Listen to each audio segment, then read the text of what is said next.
How we doing today, guys? It's Sam, joined by Alex as always for your weekly fishing report. So things are starting to slow down a little bit. Oh yeah. But there's still fish to be caught out there, whether you want to target some rockfish, you want to hit the lake. So let's start with rockfish. What are we doing? So remember, guys, closure just started. Pretty much ended the 10th. The whole bay, it's pretty much shut down, but you can still catch and release.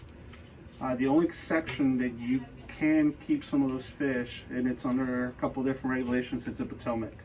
So, you know, the whole Potomac, all the way down towards Point Lookout. Just make sure you go to the DNR website and check out the map so you know exactly where you're, supposed to be keeping fish and whatnot. And pretty much it's going to be like this for a little while, but like you said, there's plenty of fish in all throughout the area. I mean, I heard of stuff right around 82, right up front here at the Bay Bridge pilings, and all throughout the area. So what you got there, Sammy? Some stuff we have that we some can jig use? and spoons, heavy metal as they called it back in the day. They're classics. It's really easy to fish these guys. You want to jig these pretty much directly off the bottom. It's a vertical jigging presentation. There's all sorts of brands that make them. We brought some of our favorites here. There's a local companies.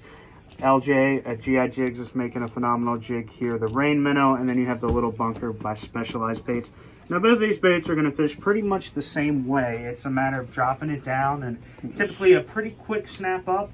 Now, the thing with these is you want to keep that slack out of your line. So, you're not going to feel those fish bite, especially in the wintertime. They're not biting as aggressive as they would in the summer months, stuff like that. So it's light bites.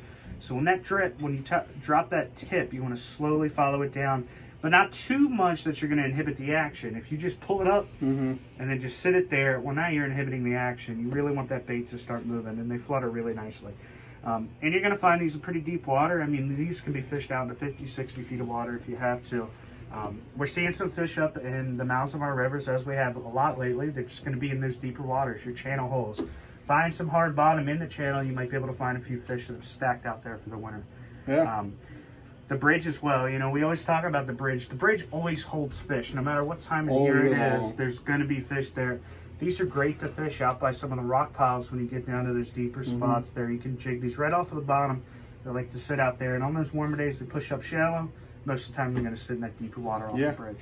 And, that's one of those things with rockfish. Remember, it's going to go through April with catch and release, and I believe we still have that closure in April.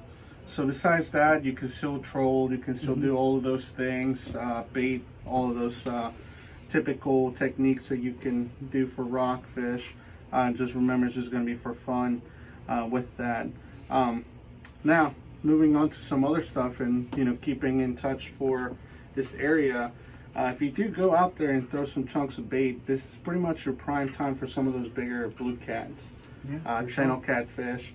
So if you're trying to get out there and just get some to bite and anchor up, or even from the shoreline, that's going to be your best bet. I mean, I think it's going to keep getting better. Usually December is a pretty good time of the year for them. Normally in the Potomac and Marcia Hill, this is the prime time to get out there and throw some chunks of LY, mud shot, any kind of cut bait really will be pretty good for that. So one of our favorite fisheries here to do in the winter time, I think everyone around here, especially all of us at the shop, have been doing a lot of pickerel fishing. It's been a great year and amazing start to it, and we've caught a lot of big numbers. We've seen some bigger fish too, but the numbers this year have just been spectacular.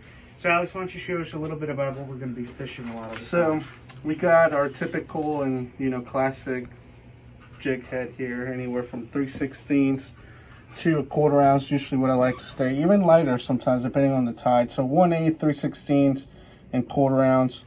4-inch presentations, 3-inch presentations are going to be your best. And as you can see, we add a little bit of a hardware here, and that's just a little underspin that goes into the plastic. It kind of goes with the tail there, so as the tail's moving, it's going to actually spin and give you a little more action and vibration on there.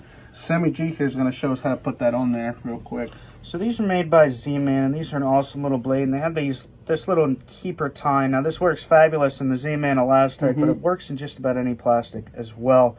So we like to usually put these in at some sort of angle.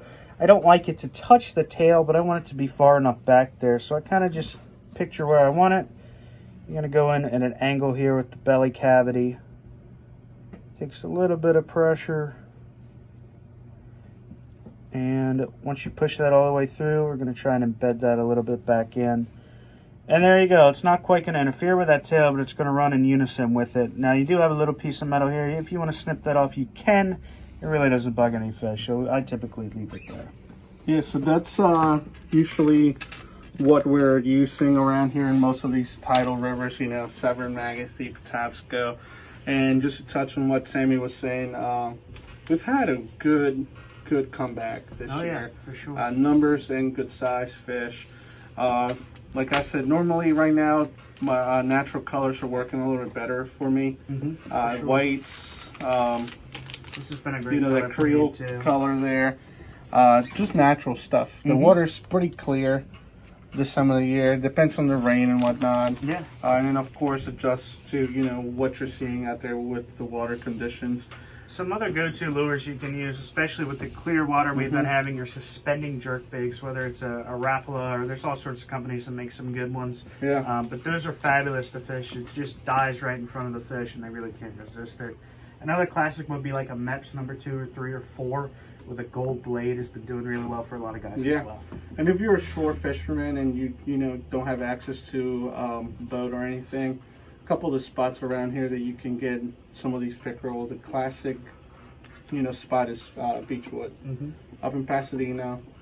Waders might be necessary a couple times depending on the tide, and you can get out there and use the same lures and catch some pickerel in there. Other areas, or the most accessible, I guess, areas to catch pickerel will be across the Bay Bridge. Yeah, whether you want to fish in some of the mill ponds that are around there, almost all of those are going to have at least some shore access, and it's typically pretty good access there too. Or fishing a place like Tuckahoe that always offers another good piece of And when we say mill ponds, we refer to pretty much all the ponds over there. Yeah. That's what that means. Every single place over there, it's pretty much a park, state park, or some sort of local park there. That you can fish. Most of them you can take a kayak, canoe, or something like that and fish all of them. But besides that, you know... Besides pickerel, you have all sorts of other fish in those fisheries too. Those little ponds hold just about every little freshwater fish you can think of. Alex, you've got a few crappie baits there. Yeah. Stuff that works for perch as well. So we got a couple jigs here. Those, I love those little guys there. You don't have to put anything on them. They're meant to be fish, just either on suspended fish, or I even use them under a bobber, almost like a shad dart, and just pop them around. For sure. Crappie, yellow perch, pickerel, bass. I mean, they'll catch about everything right now on those ponds. We got some of these new Roadrunners. And those are kind of like my favorite jigs for most of the time. They have a little underblade. So it's pretty much an underspin just for smaller applications. And I like to pair that up with twister tail of any kind of color and some of these shad bodies. And that produces about, you know, any kind of fish on those ponds and even on those tidal creeks here. And touching with that, I mean, we also have some yellow perch, right? Up in these sides. We're starting to see some yellow perch. A few more than we've seen last week, and it's going to continue to be that way. We're having fish push into those shallow waters. I guess you would call it possible staging. With as warm of winter as we have, we do predict kind of a possibly early spawn, like we had last year, but maybe even earlier. And with this year, you never know. You just got to pay attention and look at your weather for the next, you know, few weeks. Right now, it looks like we're going into a cold snap. So it doesn't mean that they won't be there or that, you know, it's going to mess up fishing. It's just one of those things where temperature does dictate a lot of things with a lot of the fish around here. Upper Susquehanna, I mean, that's one of those places where you're going to start seeing those fish actually stage pretty hard in those deeper ledges up there by Perryville. So keep an eye on that. I know myself is. I'm looking forward for that, since you do get a lot of fish stacked up over there. So touching on one thing is next week, like you said, it is going to be colder, but we also have some rain coming in. It's going to dirty up our water. So you see we have a lot of natural presentations here.